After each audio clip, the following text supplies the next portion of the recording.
Une nouvelle Mercedes 100% électrique, les villes françaises où les modèles de Tesla se vendent le mieux, ou encore une voiture chinoise électrique qui fait polémique, sont au sommaire de ce JT de l'auto de Capital.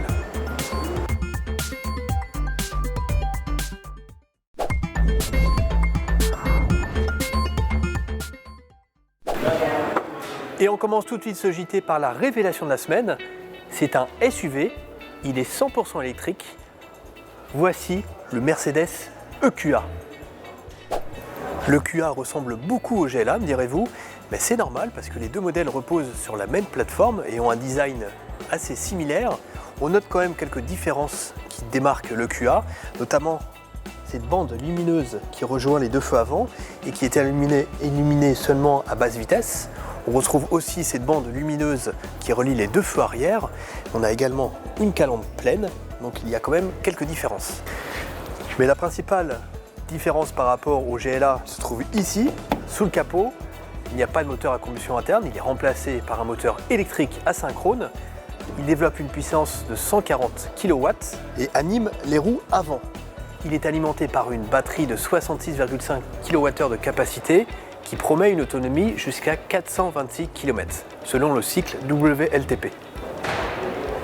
Ça, c'est pour la version qui sera disponible sur le marché français en mai 2021, mais d'autres versions sont déjà prévues au catalogue et qui arriveront sûrement l'année prochaine, notamment une version à 4 roues motrices, donc équipée de deux moteurs, un à l'avant et un sur l'essieu arrière, et qui développera plus de 200 kW.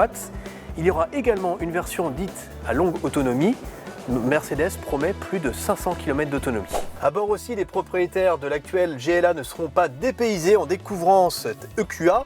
Le mobilier et la planche de bord sont strictement identiques à quelques détails près. On note par exemple des menus spécifiques au fonctionnement de l'électrique au niveau des deux écrans qui sont devant.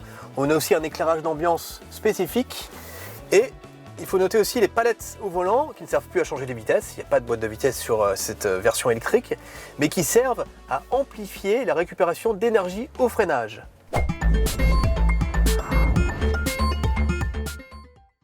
Et on continue ce JT avec un chiffre, 566. C'est le nombre de Tesla vendus à Paris l'année dernière.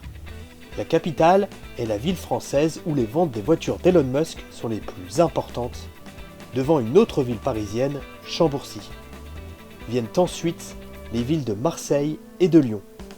Enfin, sachez que sur les 3905 acheteurs particuliers d'une Tesla en 2020, 88% étaient des hommes. Suda SA01.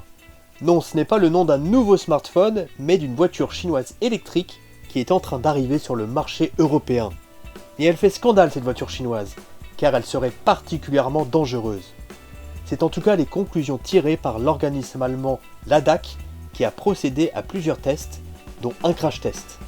Non seulement la voiture ne dispose d'aucun système de sécurité moderne, comme l'ABS ou l'ESP, mais elle ne protégerait pas bien les occupants en cas d'accident.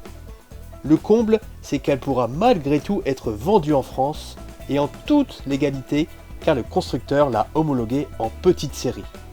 Et certains pourraient être tentés de sauter le pas car cette voiture serait vendue à un prix défiant toute concurrence. 14 000 € en comptant le bonus écologique, soit presque 2 fois moins cher qu'une berline compacte électrique. Et voilà, c'est à côté de ce Mercedes EQA, le nouveau SUV électrique de Mercedes que l'on va se quitter aujourd'hui. Merci beaucoup et à très bientôt pour un nouveau numéro du JT de l'Auto.